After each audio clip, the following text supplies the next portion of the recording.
রাত্রেবেলা রুটি পরোটা হোক অথবা দুপুরবেলা ভাত, নিরামিষ দিনে পনিরের এই পদটি থাকলে খাওয়াটা জাস্ট জমে যাবে। খুবই অল্প খরচ এবং খুব সামান্য উপকরণ দিয়ে এই রেসিপিটি তৈরি করা যায়। নমস্কার, আমি দেবযানী মণ্ডল, আপনাদের সকলকে দেবযানী রান্নাঘরে স্বাগত জানাই। আজকে আমার রেসিপি যদি আপনাদের ভালো লেগে থাকে তাহলে অবশ্যই রেসিপিটি লাইক, শেয়ার, কমেন্ট করবেন এবং চ্যানেলটি সাবস্ক্রাইব করে পাশে থাকবেন। চলুন ভিডিওটি শুরু করে নেওয়া যাক। এখানে আমি রান্নাটি করার জন্য নিয়ে নিয়েছি সরষের তেল। আপনারা চাইলে এটা সাদা তেলেও রান্না করতে পারেন। এরপর তেল সামান্য গরম হয়ে এলে এর মধ্যে দিয়ে দেব টুকরো করে রাখা পনির। পনির আমি এখানে প্রায় 250 গ্রাম নিয়েছি এবং এই পনিরটা আমি বাড়িতেই বানিয়েছি।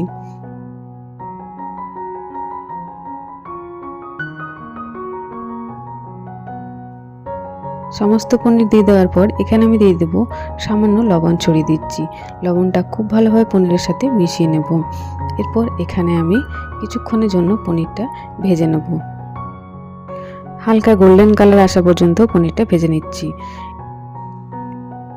পনিরের একটা খুব সুন্দর কালার চলে এসেছে। এরপর আরও কিছুক্ষণ পনিরটা ভেজে নিচ্ছি।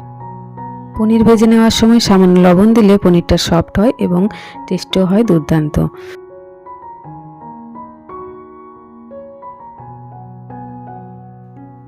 খুব ভালোভাবে পনিরটা ভেজে নিয়েছি। এরপর এগুলো তুলে নিচ্ছি। সমস্ত পনির তুলে নেওয়ার পর ওই একই তেলে আমি একটা আলু ভেজে নিচ্ছি। আলুগুলো ছোট ছোট টুকরো করে কেটেছি। একটা মিডিয়াম সাইজের আলু আমি এখানে দিয়েছি। এরপর এই আলুগুলো খুব ভালোভাবে গোল্ডেন ব্রাউন কালার হওয়া পর্যন্ত ভেজে নিচ্ছি। দেখুন আলুর কালার চেঞ্জ হয়ে এসেছে। এরপর আলুগুলো তুলে নিচ্ছি। সমস্ত আলু তুলে নিয়েছি। এরপর চলুন পনিরটা বানিয়ে নেওয়ার জন্য একটা মশলা তৈরি করে নিচ্ছি। একটা মিক্সিং বোল নিয়েছি, তার মধ্যে দিয়ে দিচ্ছি একটা মিডিয়াম সাইজের টমেটো, দিয়ে দিলাম কিছু কাজু, এরপর এখানে দিয়ে দিচ্ছি কিছু ক্যাপসিকাম এবং দিয়ে দিলাম কয়েকটা কাঁচা লঙ্কা, আর দিচ্ছি এখানে লং, এলাচ, দারুচিনি এবং সামান্য একটু গোলমরিচ। এরপর সমস্ত উপকরণে খুব ভালোভাবে একটা স্মুথ পেস্ট বানিয়ে নিয়েছি।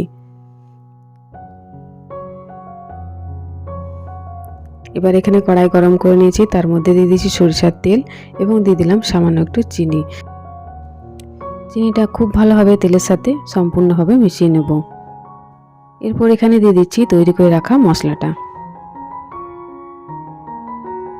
সম্পূর্ণ মশলা দিয়ে দিয়েছি। এর মধ্যে দিয়ে দিলাম সামান্য একটু পরিমাণে জল, যাতে মশলাটা পুড়ে না যায়।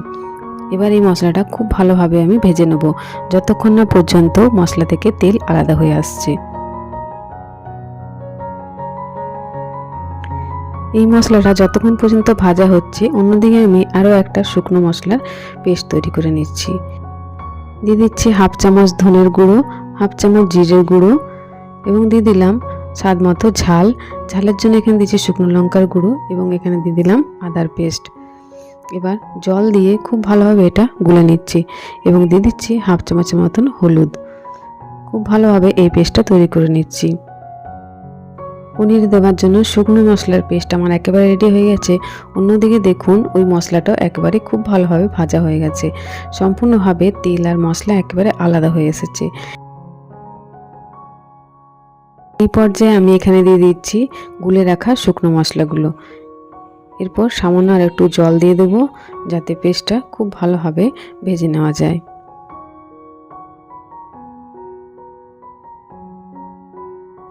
দেখুন খুব ভালোভাবে মশলা ভাজা হয়ে গেছে। এরপর এখানে দিয়ে দিচ্ছি সামান্য আর একটু চিনি। চিনিটা খুব ভালোভাবে মশলার সাথে মিশিয়ে নিচ্ছি। আপনারা যদি না চান চিনির ব্যবহার করতে, তাহলে আপনারা স্কিপ করে যেতে পারেন। এবার এখানে দিয়ে দিচ্ছি ভেজে রাখা আলুগুলো মশলার সাথে কিছুটা সময় ভেজে নেব। নিরামিষ দিনে রান্না করার জন্য আমাদেরকে অনেক চিন্তা ভাবনা করতে হয়। কি এমন রান্না করব যাতে কারোর খাবারের জন্য কোনো সমস্যা না হয়। সেক্ষেত্রে আপনারা কখনো কখনো পনিরের এই রেসিপিটি অবশ্যই একবার ট্রাই করে দেখতে পারেন। কথা দিচ্ছি কোনোরকমভাবে আপনাদেরকে নিরাশ করবে না। মশলাটার সাথে আলু বেশ কিছুক্ষণ ভেজে নেওয়ার পর এরপর এখানে দিয়ে দেব পরিমাণ মতো জল।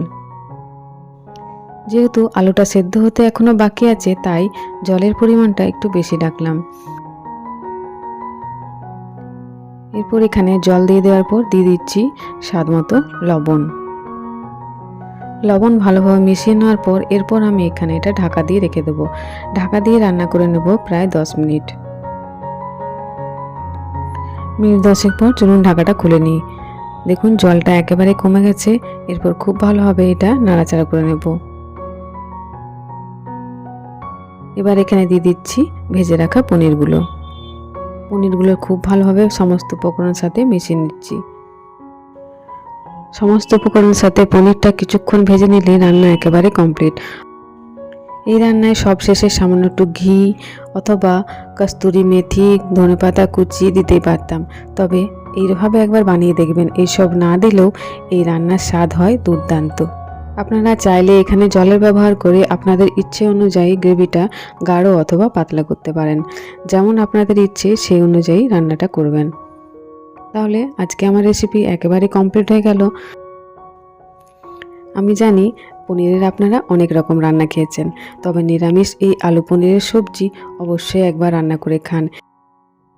এরকম একটা রান্না যদি সঙ্গে থাকে তাহলে ভাত, রুটি, পরোটা কোনোটাই খেতে অসুবিধা হবে না। তাহলে রেসিপি ভালো লেগে থাকলে অবশ্যই রেসিপিটি লাইক, শেয়ার, কমেন্ট করবেন এবং চ্যানেলটি সাবস্ক্রাইব করে পাশে থাকবেন। ভালো থাকবেন। দেখা হচ্ছে পরবর্তী নতুন একটা ভিডিওতে। বাই।